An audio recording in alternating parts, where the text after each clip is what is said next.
you say Shot City, and you say Shot City, and you say Shot City. Yo, let's go. So your brother's bound and and they chained him to a chair. Won't you please come to Chicago just to sing? In a land that's known as freedom, how can such a thing be fair? Won't you please come to Chicago for the help that we can bring? Welcome to the city that made me, place I grew up in, city that's crazy where gunshots are busted, place I'm in love with, place that's corrupted, place that gave birth to the MC not the place with city lights, sun in one shines, place that isn't right, we're accustomed to crime, where daily went crazy back in '69, and Pops was just a rookie standing on the front line. It's the land that inspires me, land I call home, land with the basement Dr. Wax and gramophone, with fake thugs and hustlers and OGs roam, the land that's well known as the throne of Al Capone. It's the land of Lake Shores, where the wind blows steady and the snow falls heavy and the heat kills many. Town like none, place that I know, this is the Windy City, welcome to Chicago. So your brother's bound and they chained him to a chair. Won't you please come to Chicago just to sing? In a land that's known as freedom, how can such a thing be fair? Won't you please come to Chicago for the help that we can bring? World famous for the glamour and the rundown spots, a skyline so priceless that none can top.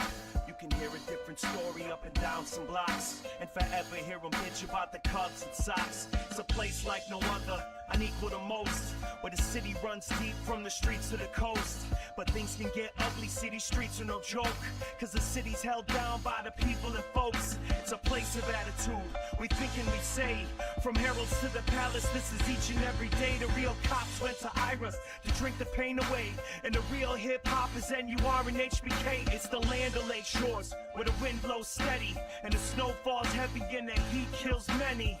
Town like none, place that I know, this is the Windy City, welcome to Chicago. So your brother's bound and they chained him to a chair. Won't you please come to Chicago just to sing? In a land that's known as freedom, how can such a thing be fair? Won't you please come to Chicago for the help that we can bring? You can hear the wind whisper, send chills down your spine, and we can watch the waves crash along the Lakeshore Drive, and ride the L through the loop so you can get your mind right, or get lost in the beauty of the skyline lights. It's a city so pretty, full of life and fallen trees. She licked the lips and then she kissed me with the breeze. So as we proceed, I hope you people follow.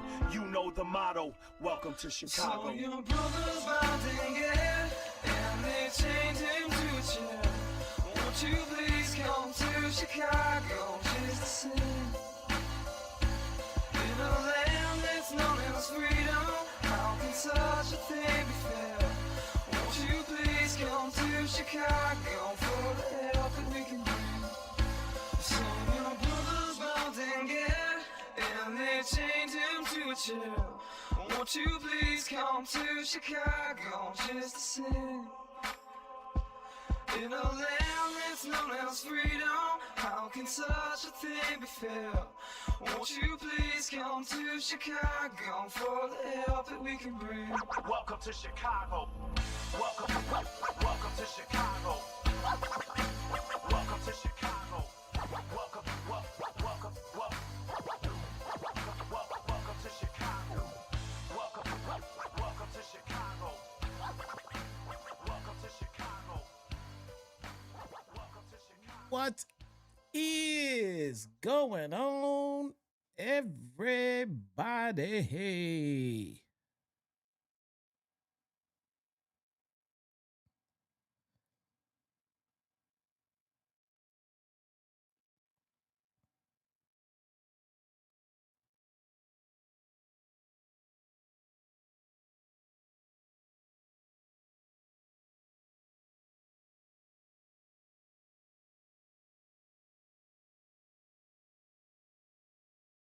My name is Jesse, A.K.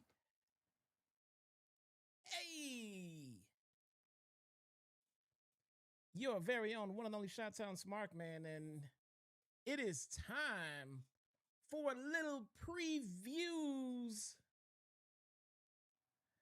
and predictions, bruh. It is SummerSlam weekend. Not gonna lie,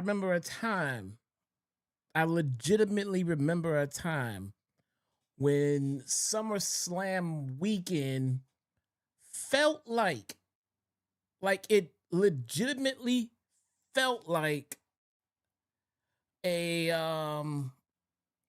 little mini version of WrestleMania. You know, and WWE is known to bill it as such. I don't think it feels that way right now. I don't think it has felt that way in quite some time. I think we all have come to terms with the fact that WWE is it's just off.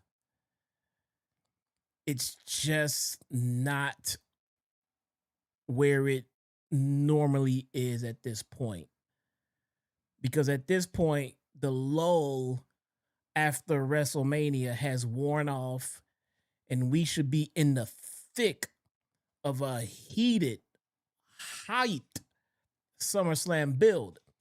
And that's just not where things seem to be.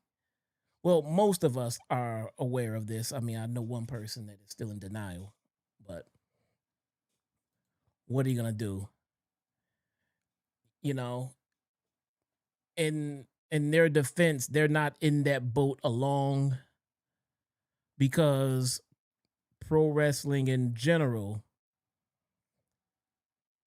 feels like it's in a rut. It just does. I don't see anyone lighting the world on fire. I don't see anyone doing anything to make the fans feel proud to be a pro wrestling fan. And that sucks, man. That genuinely sucks. You know, we don't, I mean, maybe, I don't know. I can't speak for, all wrestling fans, but I can speak for myself when I say I don't expect everything in wrestling to always be white hot. It doesn't have to always be something substantial, but being a fan of pro wrestling is something that most pro wrestling fans are accustomed to. And what I mean is we're used to the ebbs and flows. We're used to the highs and lows. We're used to it just not being good for a while, but we stick around because we are the hardcore fans. Everybody here right now watching right now, everybody here is a hardcore wrestling fan. There's no such thing as a casual wrestling fan that goes around and listens to podcasts and their favorite content creators. There's no such thing as a casual fan that is on the internet checking out news and rumors and things like that. We are the hardcore fan base, right? So when we, the fan base, have unanimously all agreed that all of pro wrestling is just in a lull, I think that's a signal for the promoters. I think that's a signal for people in charge. I think that's a signal for the people who write this stuff. I think that is their symbol to make some changes. That should be somebody sitting around saying, whoa, whoa, whoa, whoa, whoa, whoa, whoa. if we gauge the temperature from everybody around that watches this stuff, it needs to be doing better, you know? And the TKO shills and the management team over there, when you try to explain to them that the product needs to be improved and that thing needs to be done differently, when their comeback is money and numbers and ratings, that tells me that they're not wrestling fans. Okay. Ari, the product is shit. We need to make some major changes. No, the product's not shit. This is how much money we made in the last quarter. The product is shit. Only rich people equate everything to money. Only rich people equate shit to money. My response is this. When I try to tell someone in charge that the product is shit and changes need to be made, and their comeback is money, my reply is, well, the people that are spending money on the product clearly will always spend money on the product. If you have a massive number of people complaining that the product is shit and it needs to be better, do you know what that represents to me? That represents money on the table. If you are content with where the company is currently, that is because you are receiving money from people who will spend that money on the product no matter what. Now, if you improve the product, if you put together more interesting storylines, the money that you're getting will still be there, but there will be additional money from the people who are completely disenfranchised and completely tired of the shit you're putting on TV. If you're happy with the money you're getting now, imagine what that money would look like if you actually had better creative. The people who are consuming your product now financially, those people are going to come back regardless. If the creative is shit, they're going to be there. If the creative is great, they're going to be there. The only difference is more people would be there. If the stories were compelling, more people would be there. If the stories you were giving us had some kind of interest to them. That is the thing that they're not thinking about. So don't sit and tell me, oh, the ratings are fine. The ratings are great. Oh, look at the number. Look at the money we made over such and such. If you made that money with the product is this bad, if money is your concern, maybe you should be focused on putting on better television, because that would only equate to more money.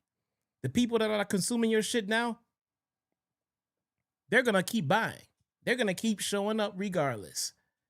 But you are leaving money on the table by just being complacent and happy with what is being given just because the numbers are fine for you now. Keep investing in the creative. You'll get a bigger return on your investment. Despite the direction of creative, we have a SummerSlam card to go through. Because just like everything else, we're going to be here covering it regardless, whether it's good or whether it's bad. The thing about it, I don't think WWE has any idea the amount of people that I see in my streams in my colleagues' streams, in the streams of content creators that I follow, I don't think they have any idea how many people I've seen that says things like, I don't watch the product anymore. I only watch you.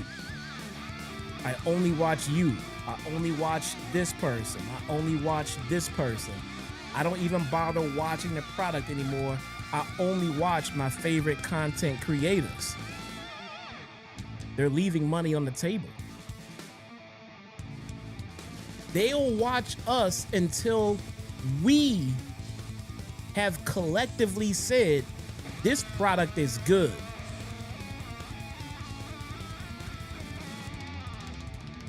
This product is great. You should be watching this.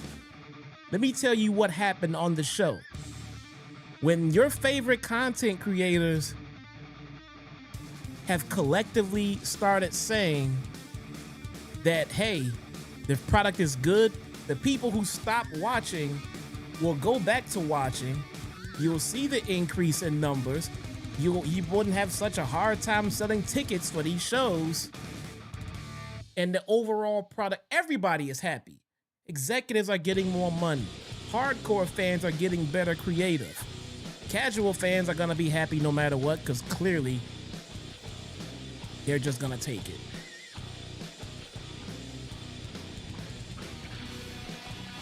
It needs to be better. It needs to be better. There's too many defenders out there of bad wrestling. There's too many.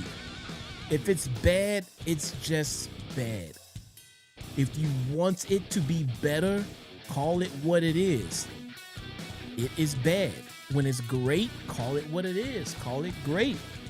Tell them we want more of the same. Tell them to continue in this direction. But when it's bad and you glaze it, what incentive do they have to make any changes? When it's bad and you're still buying tickets, what incentive do they have to make any changes? You're still buying merch. You're still giving up your human monies to Danhausen. What incentives do they have to make the product better? We, as the fans, we as this community, we hold more power than they would like to admit. If we're not watching, sponsors are not buying ad space. If we're not showing up to shows, they're putting on shows in empty arenas. They can sit around and say shit as much as they want about, oh, well, you know, it's this or it's that. You know, people are just gonna say blah, blah, blah. The people are actively telling you the product is not good. Maybe listen. Maybe try to listen. SummerSlam. 2 nights, by the way. We're either gonna be enjoying ourselves for 2 nights. We're either gonna be split, one good night, one bad night, or if the current course of action tells us anything, we're in for 2 nights of pain. Unfortunately, here in the Fed, they don't necessarily have the track record of giving us crappy creative in the build and then delivering on the pay-per-views. As of late, the track record has been give us a crappy build and then give us a crappy pay-per-view to boot. And then on Monday, continue giving us crappy programming.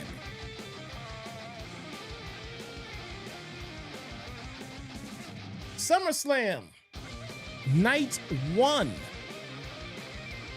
Hell in a Cell.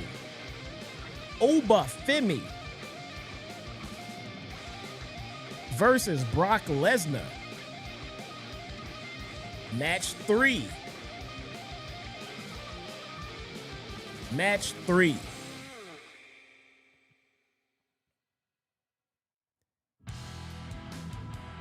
Is this third time's a charm? Is that what we're shooting for here?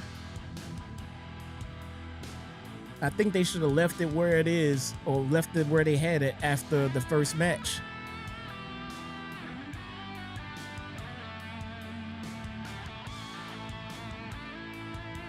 Two problems with the way they've handled this feud.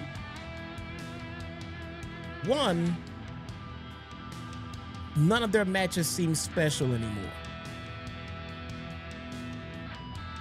None of their matches are gonna seem special because there's now gonna be 3 of them. Could be more. Could be more. The second problem is when Brock Lesnar does retire,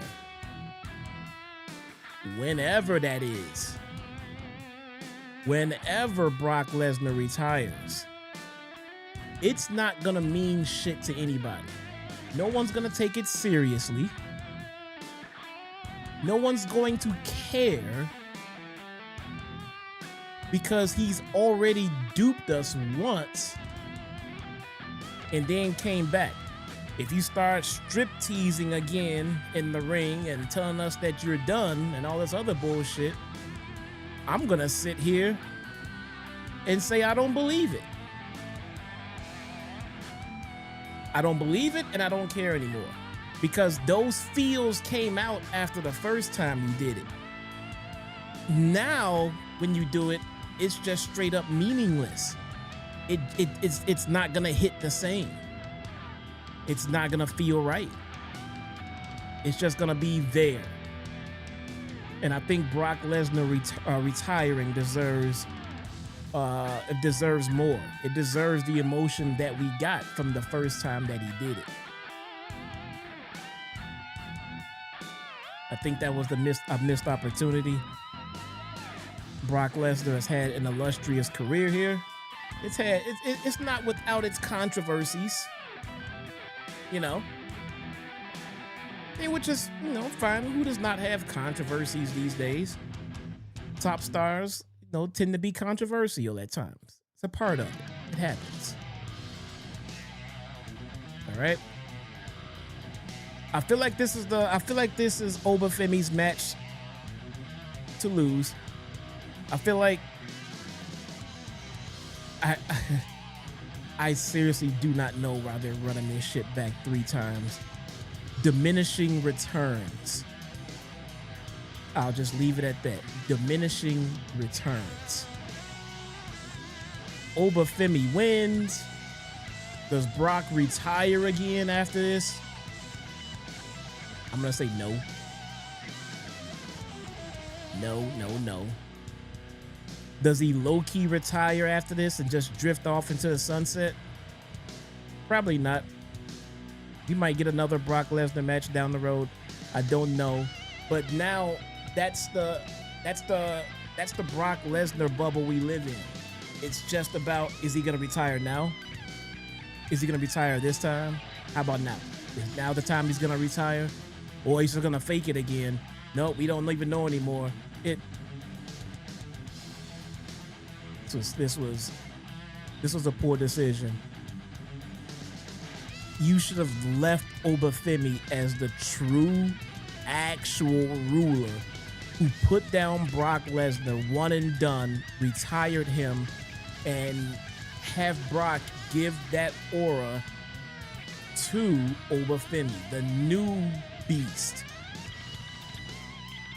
The new beast is the ruler. You just made him less special by having Brock beat him. You just made him less special. To what degree? I don't know. A sliver? Could be. Or it could have been a huge difference. Who knows? What's done is done. This is match 3. Oba Femi wins. What does Brock Lesnar do after it? I don't know. And I don't even care.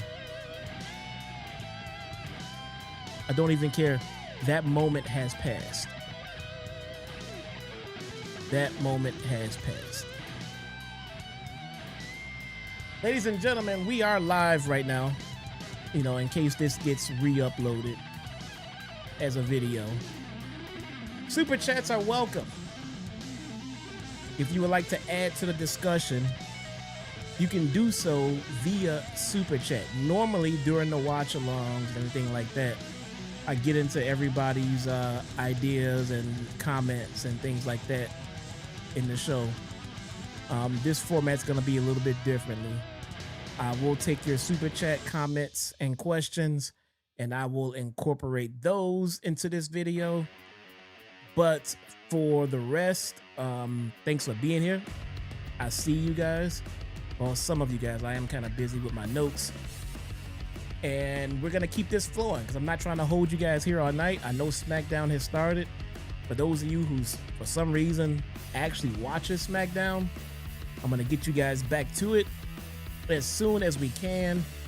But we are going to get through this card. Next match. The low-key, absolute, real main event and 5-star classic on the way inbound. The Bella Twins and Paige versus Fatal Influence. JC Jane, Fallon Henley, and Lainey Reed.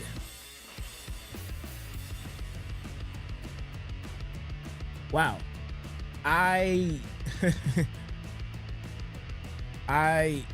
can honestly say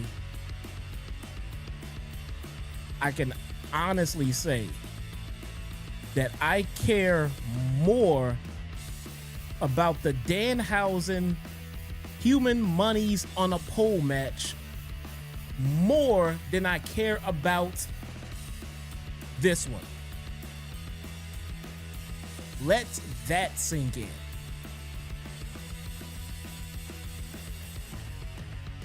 I care more about the massive dump that my next door neighbor took last night than I care about this match.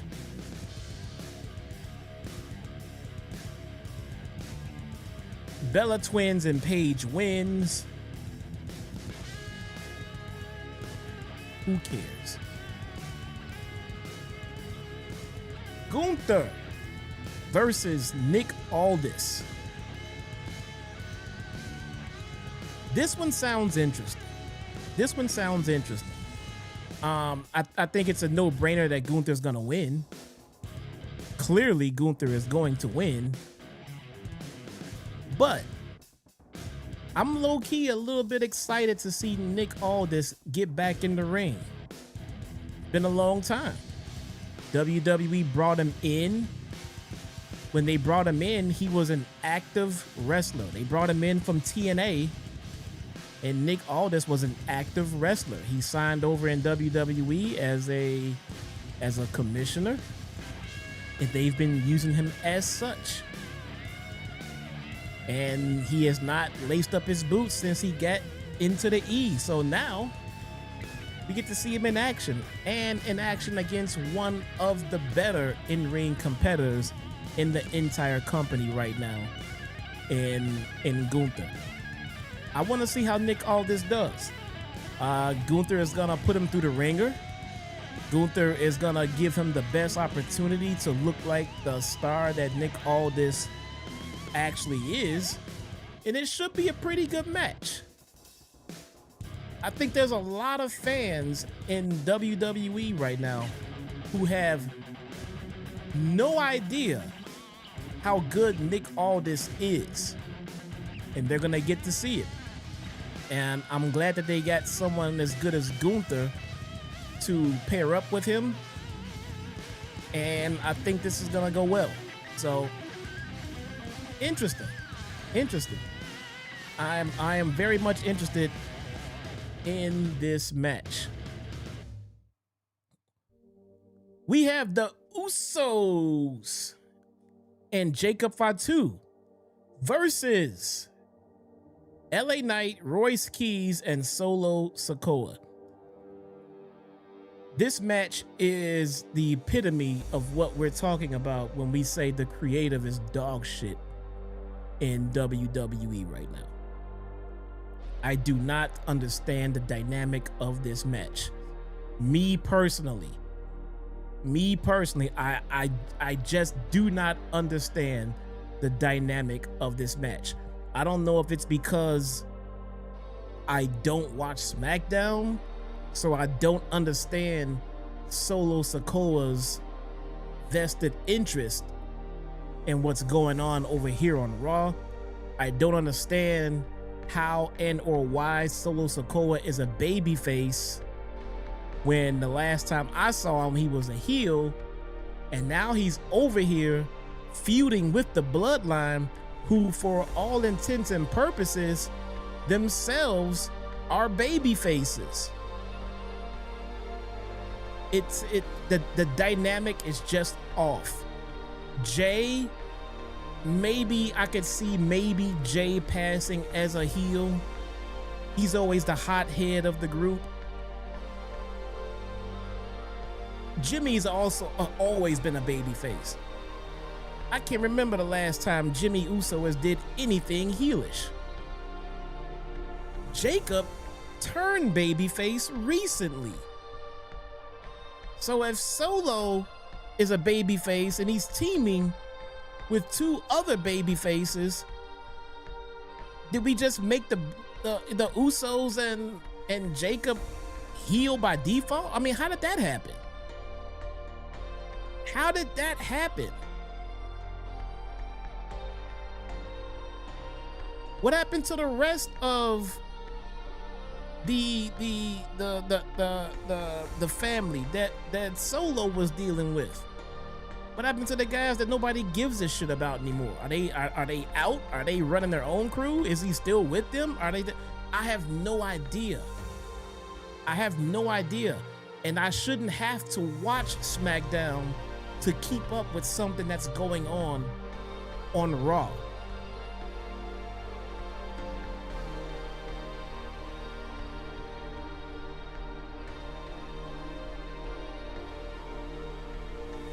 So that is the problem that I'm seeing right now with this feud in this match. Again, the dynamic is off, which makes it harder to get vested into. Not interested. I'm just not interested. I genuinely like the guys that are in it. You know, I have no problem with anybody in the match. I just don't understand the story. To me, LA Knight feels like someone who's just lost. LA Knight feels like someone who just has no story to get into. So he's seemingly inserting himself into anything Bloodline related. He is the one following them around, harassing the Bloodline. Bro, to me, it feels like the heels are Solo and LA Knight and Royce Keys by proxy. It feels like they're the heels because the Bloodline has been babyface. The Bloodline is babyface. These guys are coming over here, and it is. I don't understand what's going on with Solo. I know LA Knight is a babyface. I know that. I get that. He is getting the biggest reactions of everybody in this match. But his actions dictate heel. Like, why can't you let this shit go? He's still mad about some shit the Bloodline did to him 2 years ago. Motherfucker, they've moved on. Why haven't you?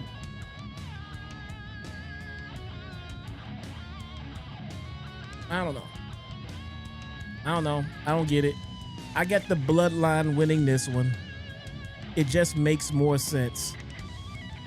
They're the ones in the established faction. Why would three guys who have nothing to do with each other come together at the last second to go against an established tag team, literally one of the greatest tag teams to ever live, and their cousin, the absolute maniac, Why would I think these random 3 guys coming together are going to win? You know, that part I don't make sense. It doesn't make sense to me. I got the Bloodline winning. Yeah, definitely the Bloodline winning. D Nice with the 199 says, I think we are seeing a very slow Bloodline turn. Maybe. But even if that's the case, it doesn't make this match make any sense. You know what I'm saying?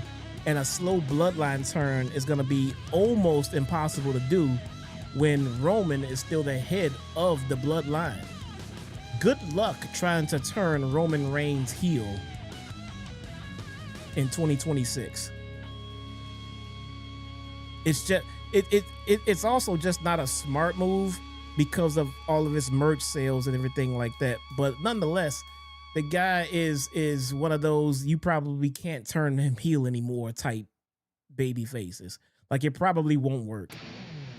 It won't work. It kind of looks like one of those things with The Rock, you know, when they tried turning him heel back before he retired full-time from wrestling, or from full-time wrestling, and they called themselves trying to make him heel, and he just kept being so entertaining. The crowd kept making him babyface. You know, but it's the dynamic is off. I still don't understand and or believe why Solo was a babyface. LA Knight seems like the guy who just can't let it go, and Royce Keys gets the least reaction of anybody on the roster right now, and it's criminal. It's criminal.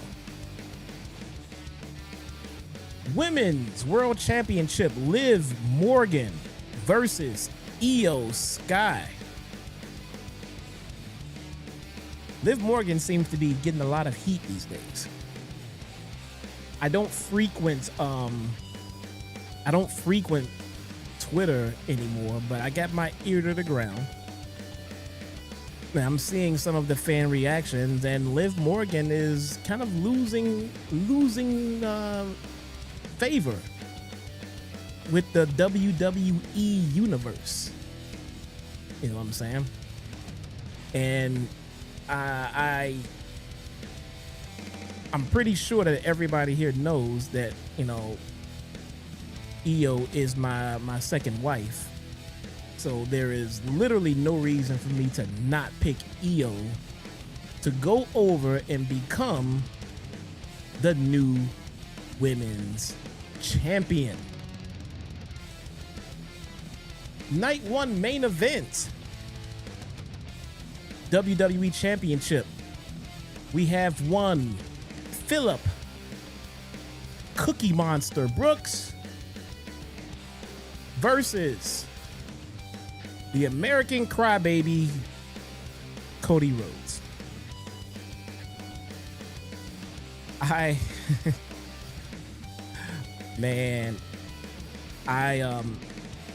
Again, for those who are watching who may not be aware, I do not watch SmackDown. It is too painful. I cannot do it. But I did take the liberty to go back and watch the promo that these two had. Oh my God, man. That back and forth was one of the cringiest things I've seen in a very, very long time. I know you guys are aware that I am not the biggest Punk fan. My hope is that during this time that I have proven to you guys that despite the fact that I don't like the guy, I am going to be objective in everything that I call when it comes to CM Punk. I have no problem calling it as I see it. I am not one to let my personal bias influence anything I say about the guy when I'm evaluating the product. All right. I feel like Cody's getting stale. I feel like Cody is getting extremely stale. I feel like Cody is hitting that crossroad that he come to in AEW when the fans were just pretty much tired of his shtick. They were tired of him being the all too goody two shoes babyface. I feel like it's run its course. I truly have. I feel like there's nobody really behind Cody Rhodes anymore except the little kids who just can't see through how stale he is because they're little kids. I feel like this is absolutely gonna be a win for CM Punk. I feel like he is the one to keep the title on for the time being. If they want to put the title back on Cody, I think when that time comes, there needs to be something interesting happening with it. I don't think Punk just winning. I don't think Cody just winning and then going back on to be, the good old American Nightmare champion, and shaking hands and kissing babies and everything like that. I do believe, I personally think that the only way to put the title back on Cody and have it be somewhat interesting is for him to finally turn heel. Now, I'm still picking Punk to win because I don't think they're going to pull the trigger on Cody turning heel. I really don't. It could happen, but I feel like Cody is fighting back on turning heel. I feel like Cody is doing everything he can to not turn heel. Eventually, it's going to catch up to him, and he's going to have to. But for right now, maybe that's a WrestleMania moment. Maybe that's something that will happen at a bigger stage than SummerSlam. Maybe it happens at WrestleMania. We shall see. Or Survivor Series is notorious for major heel turns. Maybe we get Cody turning heel at Survivor Series this year. We shall see. Night 1 main event. I got Punk going over Cody Rhodes. Night 2. It seems that night 1 was basically the SmackDown night. Night 2 seems to be the Monday Night Raw night. I do like that division of the nights. I mean, clearly there is some, like a match here and or they're sprinkled in. But for the most part, it seems like night 1 is SmackDown, night 2 is Raw. We have the Intercontinental Championship, Penta versus Chad Gable. The match itself, I have being pretty good. Okay? Both of these guys can go. There's no doubt about that at all. Personally, I'm not head over heels in love with the direction of Chad Gable right now, but I'll give it this.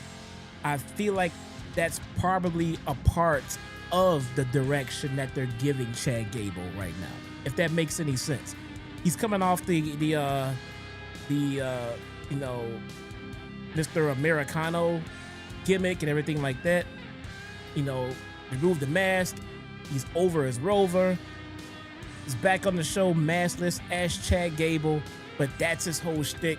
He's just Chad Gable. He's Chad Gable, and he's a good guy now. That is the most boringest shit I've seen Chad Gable do in a long time. And Chad Gable is a very, very, very good heel. I think the faster we can get to a heel Chad Gable, the better off we will be. I think that they will reward Chad Gable for his phenomenal work that he did with Kaiser and over in AAA and everything like that. So I think they're going to reward him with the Intercontinental Championship. Plus, Penta's not doing too much of anything with it right now. And truth be told, he needs to be put back with his brother. At some point, the Lucha Brothers need to become a thing again. I don't know why they're dragging their feet on this, but put those guys back together. D Nice with the $5 super chat says, I'm predicting a major angle with Cody where he turns mega heel.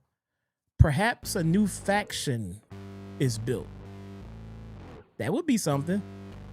I think a faction for Cody as a heel would be very beneficial. I think it'd be very beneficial, actually. That's actually a really good call. Who? I don't know. But for the love of God, please make it interesting. Please don't make it a couple of scrubs. Please don't make it just something that is just thrown together to help get two guys over. You want to make sure it's somebody that is going to benefit from being in a faction with Cody, but my God, don't make it a couple of guys that's going to bring Cody's momentum down even further. Make it interesting. Make it interesting. But I do like the idea of giving him a faction. You know, a pretty good idea. United States Championship. Trick Williams versus Baron Corbin.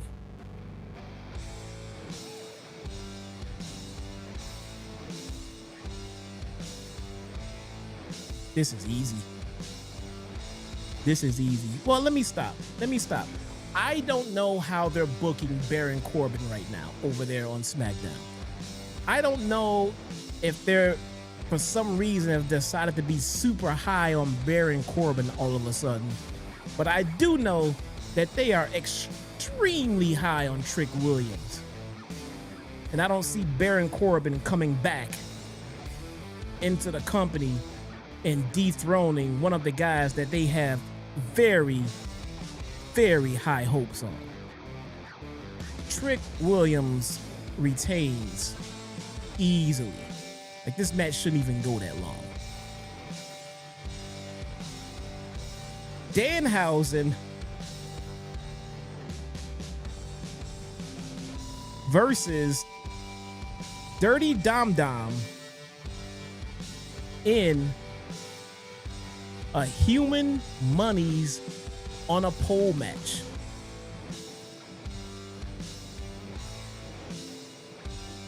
The build for this match has been interesting, to say the least. And by interesting, I mean dog shit. They have managed to put together what a lot of people are calling one of the worst segments in the history of WWE. That was not my doing. When I watched it happen live, I was speechless. I could not believe that they had the audacity to put on something that cringe, that lame. But they did. The next morning, I got up and checked my wrestling news feed, and I saw it just absolutely walked. It was dog walked on. It was not good. It didn't come off good. I thought maybe it was just me. Like, look, maybe it's just me being too tough on it. Maybe it's just me being too close to it and just not liking Danhausen's stick. Maybe it's just no. It was dog shit. It was dog shit. It was bad. It was bad. I don't even know who to pick here. That's the scary part. Dominic Mysterio is a future main eventer in WWE. Let me say that again for the people in the back. Dominic Mysterio is a future main eventer in WWE. For that reason alone, unless for some reason you think that Danhausen is also a future main eventer in WWE, then this should be a no-brainer with Dominic Mysterio getting the win. if you have somebody that you know one day, years down the road, not even saying anytime right away, one day, years down the road, you have somebody that will be WWE champion, and you have him in a match with Danhausen at SummerSlam, why would you have Dominic Mysterio eat that L? Why would you have your future main eventer lose to a comedy shtick? I'm going to go Dirty Dom Dom for the win. I don't know why this match was booked. I don't know why it was booked with human monies on a pole match. I don't even know what that means. Maybe it was explained a little bit more in detail, but I don't even know what that means. Dirty Dom Dom for the win. WWE Championship #1 contender match. Sami Zayn versus Finn Balor. Wow. This is an interesting match because clearly they have no faith in Sami Zayn. I feel comfortable saying that just by the way that they unceremoniously ended the guy's first WWE Championship run. They treated him like Kofi Kingston. They treated him like shit. I'm not even overly happy with Sami Zayn because for some reason he blocked me on Twitter 2 years ago. No idea why. Literally no idea why. No clue. But they did him dirty. They did him dirty for no reason. They did this man dirty. So why would they do him that dirty just to put him in a #1 contenders match to give him another championship title shot to then lose that too, possibly? Don't know. I'm going to go with Finn Balor. I don't think they have any intentions on putting Sami Zayn back in a position to make him champion again anytime soon. If they did, his title reign would have lasted more than 15 minutes. Finn Balor for the win. We have a 5-way interim WWE Women's Championship ladder match. Charlotte Flair versus Jade Cargill versus Tiffany Stratton versus Chelsea Green versus Julia Orlash Legend. I'm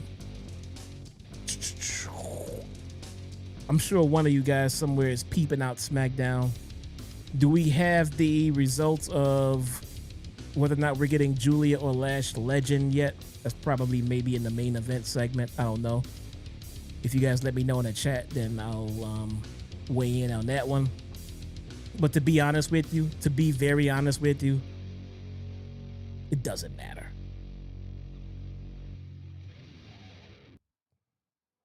It doesn't fucking matter. Not at all. D Nice with the 199 says, "Don't forget Sammy lost to the Jackass crew." Well, yeah, that further proves how little faith they have in Sami Zayn. Fun fact for some of you who may not know, I know most of you do, but that is the reason Kevin Owens blocked me, because I said that the match with him and the Jackass crew was not good. I didn't say Sami Zayn sucked. I didn't say that it was trash. I didn't say that he was a piece of shit. I said, sorry, bro, it wasn't that good. Blocked. Be locked. This match, man, watching the women do ladder matches like this, I always get kind of worried that one bad botch and someone's gonna get seriously hurt. I don't know. If this is for the interim women's champion, I'm gonna pick Chelsea Green. I think Chelsea Green's work in WWE since she has gotten back has been so good. It's been so good, man. And she's never won the big one. I think this is her chance. I think they pull the trigger and finally give Chelsea Green a major title in WWE. I'm gonna go with Chelsea Green on this one, man. It feels right. It absolutely feels right. World Heavyweight Championship.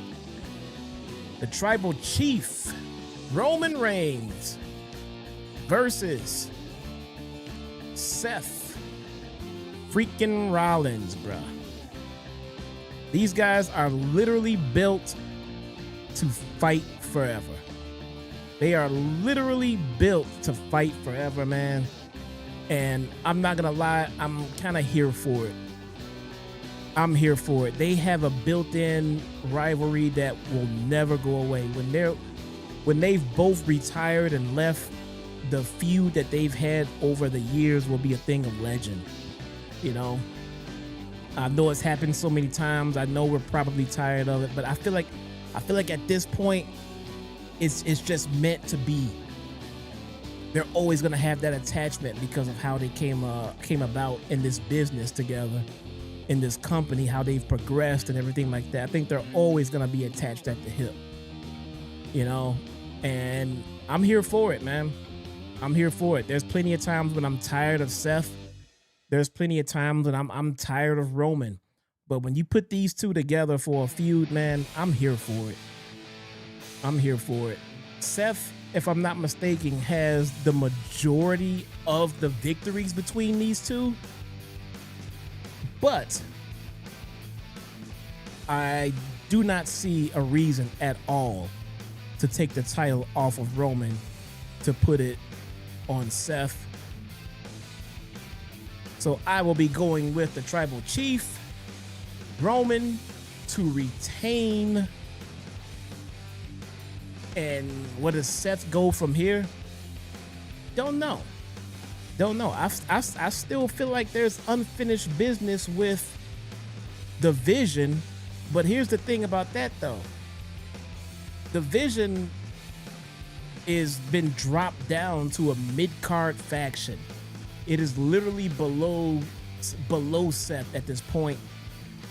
There is no reason to put him back there. Heyman has moved on. Seth has moved on. They brought in Maxine Dupree, and they're feuding with Tozawa and Otis. Seth is gonna need something else to do. So I see something big happening involving Seth in this match, either at the end of the match, after the match. Something is gonna happen that is gonna involve what Seth is gonna do after this. Maybe somebody comes out and interferes and becomes the reason why Seth loses. I don't know, but Seth is gonna need something to do after this because we don't need another Seth and Roman match right away. And Seth needs something to do, and it's definitely not the Vision. If I see Seth in a match with Akira Tozawa, I quit. I'm just done. Roman Reigns retains. The Tribal Chief remains. Seth, I feel like something is going to happen either during the match or post-match to give us our first clue on what Seth is doing next. I'm hearing we could be looking at returns. Drew McIntyre, Kevin Owens. I would love to see a Kevin Owens Seth Rollins feud right about now. Bronson Reed. It should be about time for Bronson Reed to come back too. Are they just gonna stick him back in the Vision though and put him in a match with Akira Tozawa? I don't know.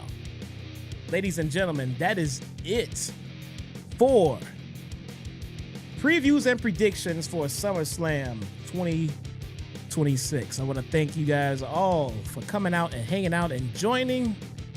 I want to thank you guys for being here live, and I want to thank you for watching this on replay later on.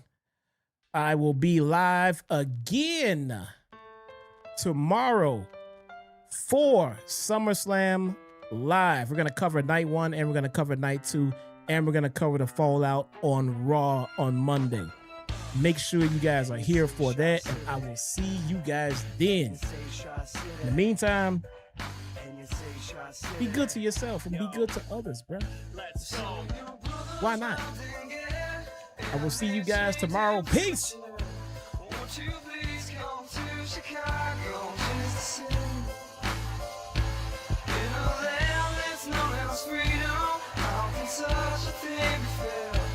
Won't you please come to Chicago for the help that we can bring? Welcome to the city that made me, place I grew up in, city that's crazy where gunshots are busted, place I'm in love with, place that's corrupted, place that gave birth to the MC not to fuck with, place with city lights, sun and one shines, place that isn't right, we're accustomed to crime, where daily went crazy back in '69, and Pops was just a rookie standing on the front line. It's the land that inspires me, land I call home, land with the basement Dr. Wax and gramophone, with fake thugs and hustlers and OGs roam, the land that's well known as the throne of Al Capone. It's the land of lake shores where the wind blows steady and the snow falls heavy and the heat kills many. Town like none, place that I know, this is the Windy City. Welcome to Chicago. So your brothers